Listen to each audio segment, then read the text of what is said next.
Yay, what's up, what's up, what's up? Happy Tuesday. I'm like, what day is it? Tuesday?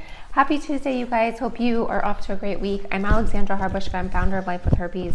I have had genital herpes since 2011 and oral herpes since 2003. So I have had herpes for almost 20 years. That sounds really old. I don't know how I feel about that.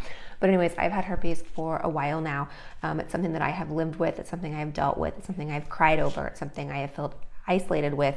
Something I have felt that at times it held me back. There's things that it has definitely done, but there's things that once you overcome it and once you understand exactly what herpes is and what herpes is not, and you realize like, why am I letting this little thing hold me back? This is ridiculous that I'm even letting it hold me back. So definitely ask your questions here. Ask me things, whether it's you were just diagnosed. I know I talked to a lot of people that were like just diagnosed today or this week. Ask me your questions about outbreak prevention. Ask me questions about how did I get this? Where did this come from? Ask me questions about the difference between HSV1 and HSV2. And things like that, ways to prevent outbreaks. Are there topical things that we can use? So feel free to ask me questions. We'll go through this. I will answer them as they come. Someone right there says, you've had it for 5 years and still don't feel okay about it. All right, I completely understand that.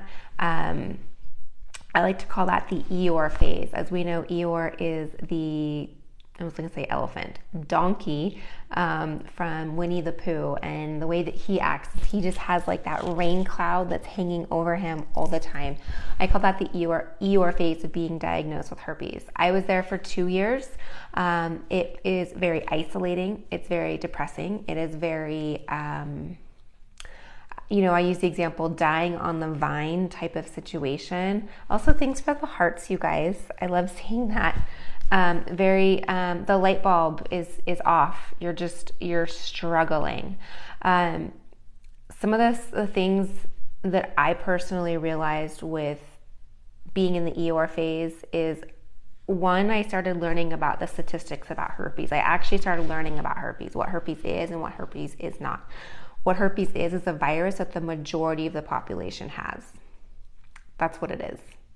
So I decided, why am I holding myself back? Because this is something that the majority of the population has. It has nothing to do with whatever the stereotype, the narrative is that you told yourself. We all had this preconceived narrative of STIs, STDs, or this preconceived narrative of herpes. And it's really unfortunate that there is such a negative stigma towards it, because with so many people having it's just so unfortunate. But when I realized, hey, I'm not this, I'm just living life and happened to date someone that had this, that's all it was, right? So number one, understanding the statistics. Number two, I realized that the issues I had prior to having herpes were there. So like, that just made no sense. The issues I had post-herpes, where I'm like, well, I want to make more money, or, well, I can't find anyone to date. Where is he? Where's Mr. Right? I was dealing with like my weight and like yo-yoing and dealing with that. Those issues were all there prior to having herpes. So what did you stumble onto? I have herpes. 80% of the population has herpes. So that's what we're talking about. So all those issues were there prior to me having herpes, and all of a sudden I realized, all right, this is my opportunity to like unwind all of those issues that were in my life and start to break free. What's this all about? That's actually pretty hot. Okay, so yeah, what is this about? So I am here talking about herpes. Herpes is something that 80% of the population has. 67% of the population has HSV1 and 13% of the population has HSV2. So it's either, they're both commonly known as oral herpes or genital herpes. Both HSV1 can be oral and HSV2 can be genital. HSV yeah, HSV1 can be oral and genital, HSV2 can be oral and genital as well. So these are things that happen. It's a part of being life. It's part of enjoying life. And it's unfortunate that there's an awful stigma about it. There's a vaccine now. I don't know about that. I know there's a lot of research going on about a vaccine trial. I know they're talking about a vaccine trial. I don't know. Oh, you are in the medical field. That's awesome. Yeah, I don't know about that in general. If you know more about it, that would be awesome to let us know about it. Let me just, if you have kids, will they also get it? So it just depends. So herpes is skin to skin transmission. So it's a matter of, are they going to come in contact with it? So HSV2 genital, I think it's going to be pretty hard for my son to get it, right? Like he's not in my genitals. He's not in that area. HSV1 oral could be a little bit easier. I do kiss my son. I do share with my son. I do, like I'll share bites with him. It's just part of life. So that's a risk I'm willing to take. But I realize that that's a risk that he's going to have going through life. There's 7 people in his life daily, not daily, well, there's 7 core people in his life and 5 out of the 7 have HSV1. So I realized I can't prevent that. I can't prevent my son from getting it. So he can go to school to get it. He can date someone and get it. He can pick up someone's juice box and get it. So I can't prevent him from getting it. So again, it's skin to skin transmission. It's not passed through the placenta. So it's not like when you're pregnant, it's going to be passed through the placenta. It has to be skin to skin. It's also not blood. So we don't get herpes via the blood. It's not transmitted. It's not a blood disease. It's a skin disease. Can you still have sex with it? I'm nervous because there's a girl that I really like, but she has it. That's a really great question. So yes, you can. Everything's normal. Everything works normal. There's no some weird thing you have to think about now that you have it. The only difference now is the communication about having herpes. So make sure that there's a disclosure. It looks like the person that you like has it, that there's a disclosure, and then that both parties are accepting of it. So the person disclosing, make sure that other person is aware and is competently responding. I understand that you have this and this is what we're going to do together. So I recommend making a plan together. Some of the ways to prevent transmissions to a partner, number 1, I like to say, is communication. Communication. The initial conversation of I have herpes is not where it ends. There should be multiple conversations. Thanks for the hearts, guys. There should be multiple conversations about having herpes. So it should be hey, I think I'm having an outbreak, or I'm not having an outbreak. Ooh, bullseye. I like it. I don't know what that did, but I liked it. I don't know if you all can see that on your screen, but I thought it was cool. So number 1, communicate. Number 2, there is an antiviral that's FDA proven to help lessen the transmission rate and lower the risk of transmission. So that is something that she can take, or you can take, or not you, but the person that has herpes can take to help protect the person that does not have herpes. That's something that is it is FDA proven, and it's something that is very common that people do. The next I would say is do something that's more it could be more natural, more over the counter. Taking Lysine, this is what I personally take daily. In fact, I need to take it. I always forget to take it. Lysine is something, it's a essential amino acid. It's a protein that helps suffocate the herpes virus, for lack of better words. It helps with the replication. It basically prevents the replication of happening for the herpes virus. I'll talk about Lysine in a second. But, and then third would be using a condom. So a condom prevents transmission between 30 and 50% of the time. So it doesn't completely protect. It's not guaranteed, but it does help. So again, communicate, find out what that person feels comfortable with. What works for my husband and I isn't necessarily going to work for you. It's what works for you guys right now. What worked for my husband and I when we were first dating is different than what works now. So again, things evolve and we communicate and we move through it together. Just got another cold sore this morning due to stress. I'm so sorry. That is so frustrating. I understand. You can feel the tinglies. Let's talk about Lysine, because that's something that we can take It is a supplement. I am not a doctor. I cannot recommend. I cannot diagnose. I cannot do any of that. But what lysine is an essential amino acid, which basically means it's a protein. And this protein is basically what helps block arginine to the herpes virus. Arginine is another protein, another essential amino acid that basically fuels the herpes virus and puts it into replication mode. So this helps block it. And I like to describe it as like it suffocates the herpes virus. Herpes virus doesn't like this. So by taking this, it can help reduce outbreaks and it can help speed up recovery. I personally take this daily and I see a huge difference when I take it, when I don't take it. So I do have it linked for you in the bio if you want to check it out. But Lysine is like thebomb.com. Hi, tips for helping not pass it to a partner. I think I just covered that in like 2 questions ago. Every once in a while, my husband gets a monster cold sore. Should I be concerned?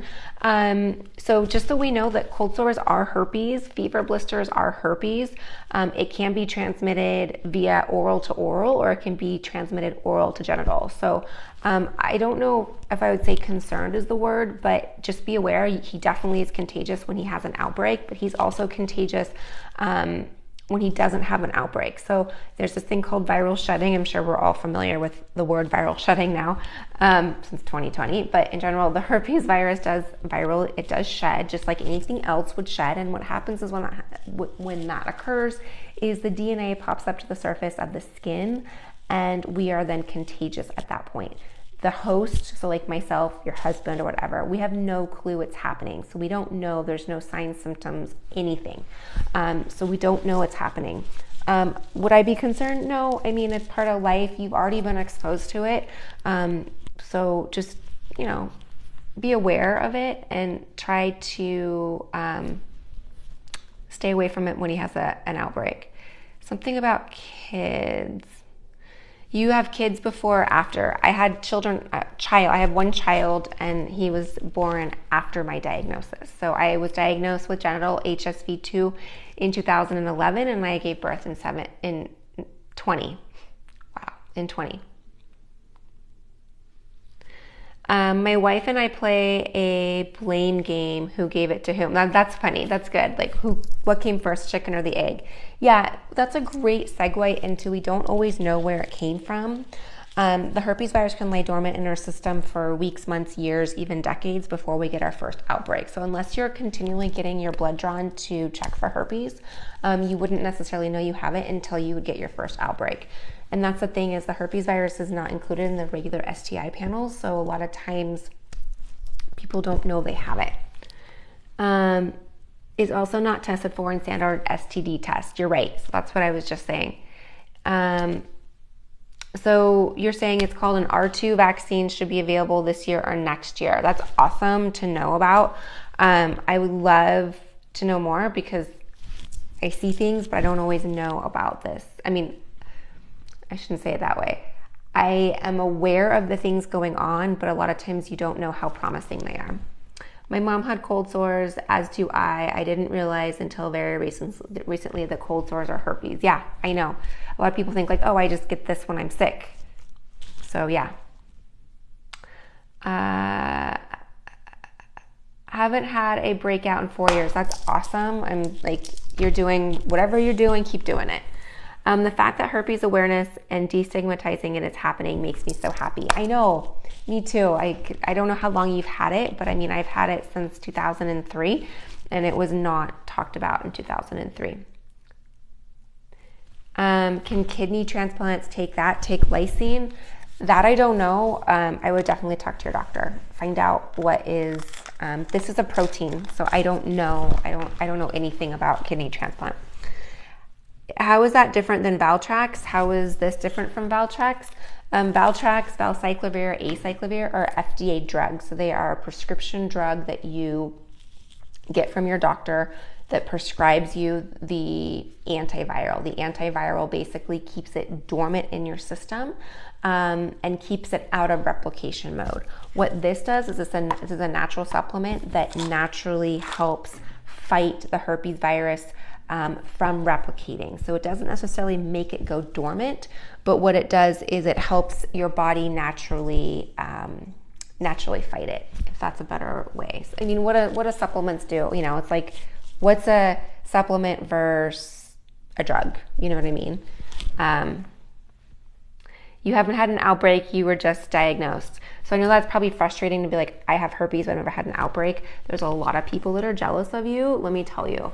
So that's awesome that your body's not getting outbreaks. Your doctor won't prescribe the herpes blood test because he says they're not 100% accurate. That is correct. One of the ways that they're not accurate is when we have not developed the antibodies. So again, and I'm doing this like, this is where the antibodies is. This is not what the antibodies are. It's just where the blood draw occurs. The antibodies are created when our body, our immune system, our fighter T cells have created antibodies so that it recognizes it as a herpes virus. Like it would know like, oh, that's herpes again, and it will fight it and we won't get the same infection. So once you have the antibodies, you can test your blood for the antibodies. You cannot test your blood for the herpes virus. All right, guys, thanks for joining me today. I will be live with you again tomorrow. Keep asking your questions. I love supporting you. I love answering your questions here. Did I take antivirals before delivering my son? I did. I took them for about 4 weeks prior to delivery. You get outbreaks with intercourse. Is there a way to decrease this happening? I'd recommend, are you using a lube? That's going to be really helpful. If you are using condoms, make sure it's not oil-based. Make sure it's water-based. If you're not using condoms, you can use an oil-based lube. Do I even have it here? We have a lube. Oh, right here. We have a lube. Secret Society Wellness has a lube here. It's natural. There's jasper stones in it to help with like longevity. My husband's idea. It's called Explode Lube, by the way, but it's oil-based. It has coconut oil, jojoba oil. It has beeswax. Does it have beeswax? Yeah, beeswax, vitamin E oil, olive oil, vanilla in it, so it has a nice smell. But this is really helpful. We have it on the Secret Society Wellness website.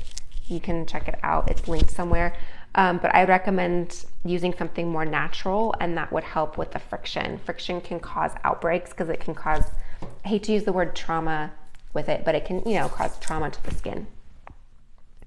Is that in your profile? Yeah, it's linked in the bio. So it's our favorite. My husband and I, it's our favorite. We try lots of lubes and it's our favorite. All right. I will see you all soon. Have an awesome rest of your day. Bye, guys.